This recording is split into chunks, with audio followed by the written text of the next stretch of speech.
Here's a riddle for you. How do you play an instrument without touching it?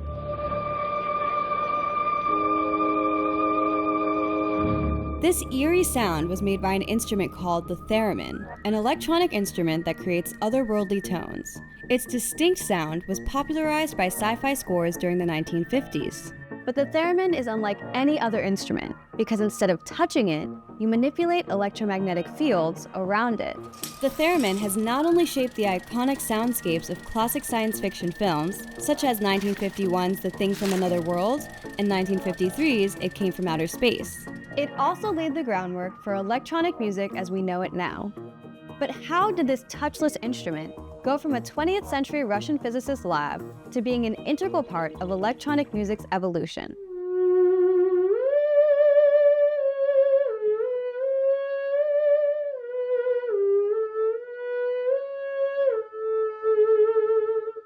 Today's music is dominated by synths and electronic instruments. While many of these songs aren't using a theremin, the electronic instruments that they employ are descendants of the theremin. Hot to Go's instrumentation is a prime example of how modern music is influenced by the synthwave era, but there's more to it than a similar sound. Robert Moog, the creator of the first commercial synthesizer, got his start building theremins. He also continued making theremins in his later years as well, and he actually designed more models of theremins than he did synthesizers. Most people don't know that. So, where did the theremin come from? And more importantly, how was it made? For starters, the theremin didn't start off as an instrument at all. In the early 20th century, a young Russian physicist named Lev Sergeyevich Termen, also known as Leon Theremin, was experimenting with radio frequency oscillators.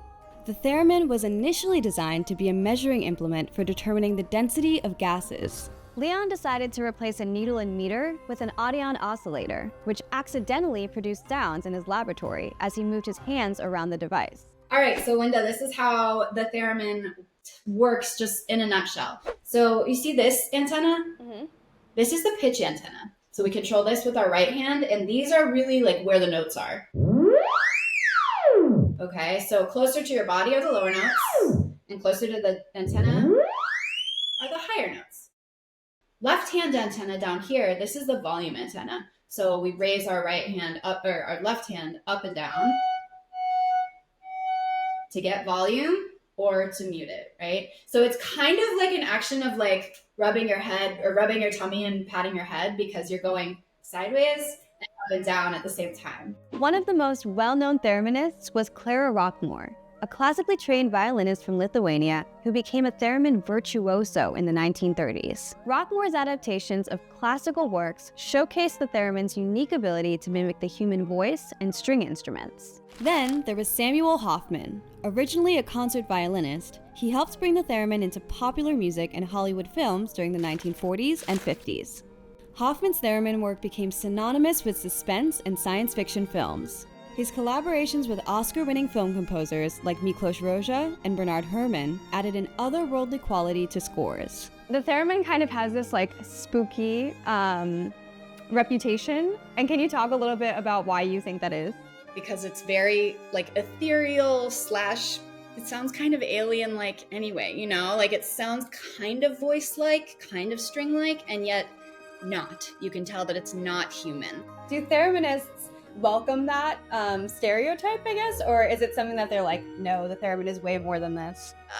I like it both ways. Like I totally love to embrace like the witchy side of it. And also I like to bring it to an orchestra and play it very professionally. By the end of the 50s, the theremin started falling out of favor with musicians because there were easier to play electric instruments available on the market. But they were still popular with a niche audience, including a young Robert Moog. Robert Moog was born in 1934, and from a young age, he was captivated by electronics and music. This fascination led him to the theremin. Moog was intrigued by the theremin's ability to make music using electromagnetic fields. He saw its potential not just as a novelty, but as a gateway to new musical possibilities. At about 14, 15 years old, Bob stumbled upon an article on how to build your own theremin, in a hobbyist magazine. He just fell in love with, of course, the magical interface that everyone falls in love with. In 1954, while still a student, Moog started his own business, R.A. Moog Company, selling theremin kits by mail order. These kits allowed enthusiasts to build their own theremins at home, making the instrument more accessible to a wider audience.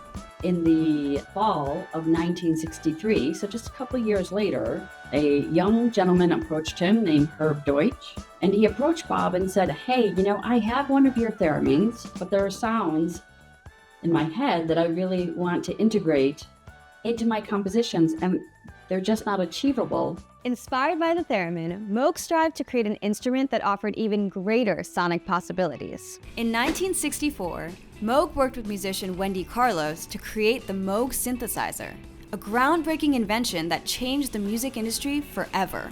Unlike the theremin, the synthesizer featured a keyboard interface, making it more intuitive to musicians. It used voltage-controlled oscillators and filters to shape sound, allowing for an unprecedented range of tones and textures.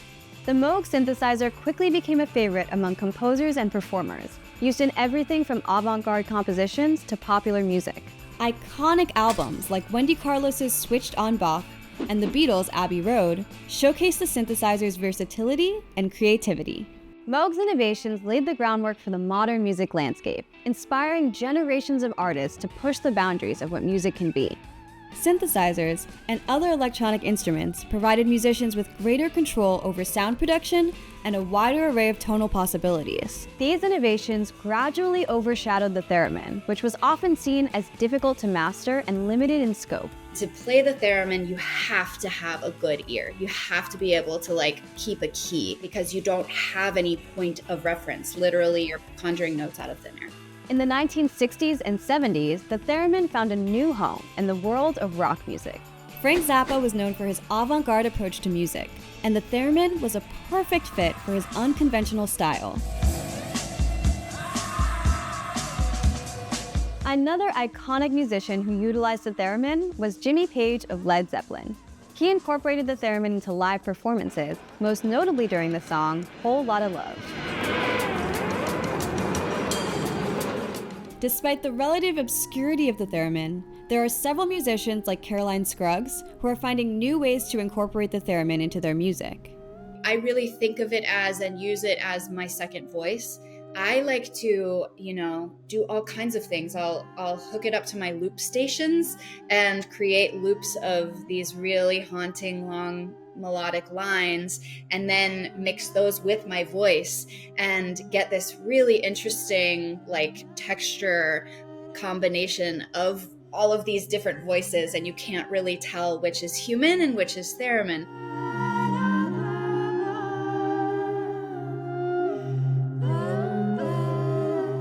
I also have another project. It's called Playing the Air, where I'm taking it with me to really beautiful, breathtaking natural landscapes with the idea that I bring it out, I set it up, and then I kind of intuit the landscape around me. Okay, if this space had a voice of its own, what would it sound like?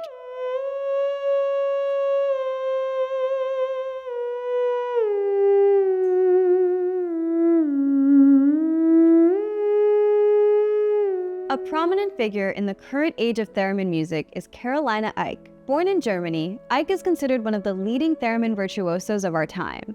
Her technical skill and artistry have redefined what's possible on this unique instrument. Ike has performed with renowned orchestras worldwide, bringing the theremin to new audiences and elevating its status as a serious musical instrument. Other artists like Lydia Kavina and Pamelia Stickney have also gained recognition for pushing the instrument forward. It presents this really rare opportunity. It's almost like a gift. It can fit into a lot of different spaces, and it can also be the impetus to create new spaces in music. While the theremin's distinctive sound is still appreciated by enthusiasts and niche musicians, it has largely been replaced by instruments that offer more flexibility and ease of use. But despite its decline in mainstream popularity, the theremin remains an iconic symbol of musical innovation. Before you go, if you're a fan of history, we want to tell you about 2 new series over on PBS Origins. In the Margins explores the kind of lesser-known stories they don't teach you in school, and Roots of Resistance shows how history is often made through defiance. We'll put a link to the latest episode below.